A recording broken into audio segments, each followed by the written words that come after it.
Okay, we are doing Hilchot Shabbat, the 39 Melachot by Rabbi David Ribiat, and we will dedicate this session L'Iloi Nishmat Ruvain ben Shishportish, Jetel bat Avraham, and Sarah bat Jetel. Also, we would like to invoke the holy name of Synagogue Shel Yisrael, the Holy Kedushat Levi, Rabbi Levi Yitzchak ben Sarah Sasha. It's his yurtzeit today. Neshama Zalha ben Aliyah, and he should be a Melitz Yosher just like he was alive, to always talk in the defense of Am Yisrael. He should, today is a very special day for him and for us, that he will be doing that holy work on unprecedented levels for his soul. Okay, so in Hilchot Shabbat, we were still doing Amir La'akum, and we were talking about times where Amir La'akum is okay. Where in the cases of certain Derabanans, right, where it would be permitted, we talked about how there's this idea of additional benefit, right? We said one of the things you can't remember on the front end of asking a non-Jew to do work for you, you cannot empower him as an agent. That's problematic because it's as if he's your agent, so you're doing it. And on the back half, right, receiving benefit, we assered, the Chachamim assered us from benefiting any sort of extra benefit from an act of Chil Shabbat that was done on our behalf, right? And we talked about that there's a qualitative difference between stopping somebody from incurring a loss, stopping an incurred loss, or giving extra benefit. Meaning, if somebody turns off the lights of my car, I'm not earning extra money, I'm saving money. And that is not a problem, okay? That was a point that we made over and over. Okay, I'm going to assume that there are people out there who follow this class who have the book. So I'm going to start mentioning what page we're on. And that way also, I will know which page to start from next time. Okay, so we're going to pick up on page 70 over here. Okay, this is an idea now called Remizah Shelo B'derech Tzivoy. And this has already become part of the popular understanding of Amir La'akum. Meaning, even people that don't know the odds and ends, the various finer details of what is permitted and what is not permitted. But when it comes to Amir La'akum, everybody knows you can't tell the guy straight out. You got to hint to it. So we're going to explain now what that really means. Remizah, hinting, shelo b'derech tzivoy, that avoids a direct command. It's not, as opposed to stating an imperative request, right? It's a hint at what you surely would enjoy having happen, okay? So one is permitted to imply to a non-Jew in an indirect manner of one's need for a malacha. That will not create any substantial positive benefit, remember, right? Right? It would, it'd be so nice right now if somebody who didn't have to keep Shabbos would buy stock in, Apple, because I just saw right now, like that would be a huge benefit. But it would be so nice if, my car's lights were shut off. That's not, we said, considered halachically massive benefit, right? A positive benefit. So this is called Remizah Shelo B'derech Tzivoy, a hint which is not in the way, it's a passive and it's a non-commanding manner. However, this form of inference is limited to phraseology that implies only the need for the malacha and not the need for the non-Jew's particular role in executing the malacha. Here's the rule. You can talk about your need for something to happen. You cannot articulate any sort of need for someone to do something. The following are examples of this. If an electric alarm clock or timer started ringing and is causing annoyance and discomfort, one may hint to a non-Jew that the timer is ringing and we are not permitted to shut it off. Whereby, if he's smart, he will deduce on his own that he should shut the timer. If a light was left on in a child's bedroom, preventing the child from falling asleep, one may hint to a non-Jew that that light in the bedroom is on and we are not permitted to shut it. Whereby, he may understand that he should shut the light. One may remark, it's a shame that those lights are on and electricity is being wasted, in the hope that a non-Jew will hear his cries and be so sensitive to the wasted money. If an urgent special delivery letter arrives that may require immediate attention, one is not permitted to open the letter himself on Shabbos or Yom Tov. However, one may tell the non-Jew deliverer, "I'm sorry, but I can't open this letter today," from which he will hopefully deduce that he should open the letter. If he is unsure and asks, "Shall I open the letter for you?" one should not simply answer yes, as this would be almost tantamount to an explicit request of the non-Jew.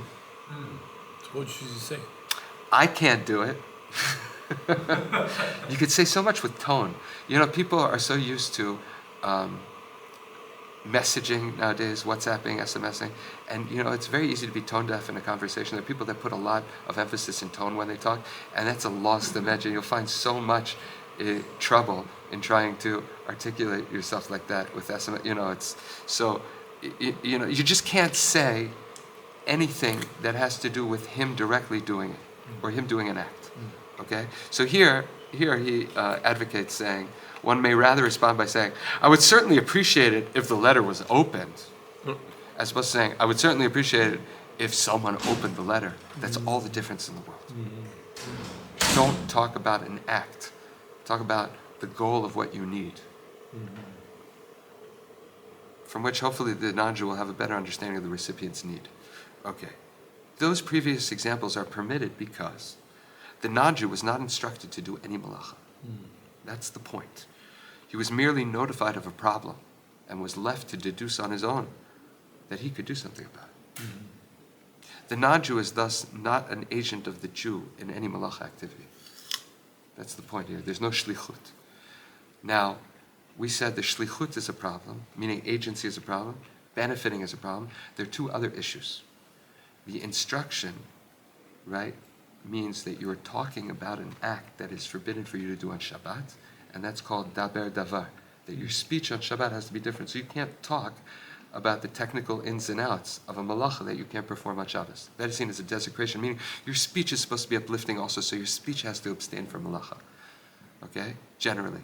There are times that you could talk about things, you could tell a story and say, and you drove the tractor, but to plan something with your mouth, just because you physically don't do it with your body, that's still a violation of daber davar. And mimtzo chefzecha is when you plan things. You set out to strategize that things should happen, even if you're not going to implement them yourself. So those things, right, are also not compromised in this case. Because you didn't tell him to do something, and you didn't, right? Okay. The non-Jew's act did not introduce any benefit, of course, and that takes care of the other issue, right? In turning off the alarm clock or turning out the lights or opening the letter, you did not substantially change reality for him. You saved him from a loss, right? We said turning on a light is dramatically changing something that allows a whole world of benefit. That's totally not kosher, to have somebody turn a light on for you on Shabbos. To have the light turned off is not a problem. It took me a while to wrap my head around this theoretically, abstractly, how that works, but that's I'm much more comfortable with it now, even though the words would escape me to be able to explain it to you, but that's the rule. Okay? We're going to read just one more section. The response of a non-Jew acting upon this form of inference is halachically almost the same as in the situation in which the non-Jew acts entirely on his own. That's the point. Okay? Okay. Hinting an implied request to the non-Jew, which is in contrast to what we said before, hinting with a without a command. Okay? We're going to contrast that with when somebody hints derech tzivui, in the way of command. This refers to any manner or form of hinting whereby a non-Jew will deduce that his personal action in a malacha is needed or desired. This form of subtle hinting is somewhat similar to an actual request, where the non-Jew becomes the agent of the Jew and is therefore forbidden. So we just had, the perfect way to do it, where this is not a problem. Just to contrast, we're going to talk about the problematic things now. Okay? So one may not hint by saying to a non-Jew, "Hey, if you lower the gas burner, I will reward you for your efforts." Meaning you didn't tell him, "Please reward the gas burner." Please lower the gas burner. You didn't tell him what to do. You told him that something cool would happen to him if he did it, which you're hinting to him that you want it done. Right? So you could say, if you were a lawyer, you could say, but you never told him to do it. Yeah, but here it's just as problematic. because you're telling him you want him to do it, to the point where you will do something for him if he does it. So yes, you never told him to do it, but you told him that if he did do it, you'd be so happy and you would reward him for it. So why is this different than the last case we had?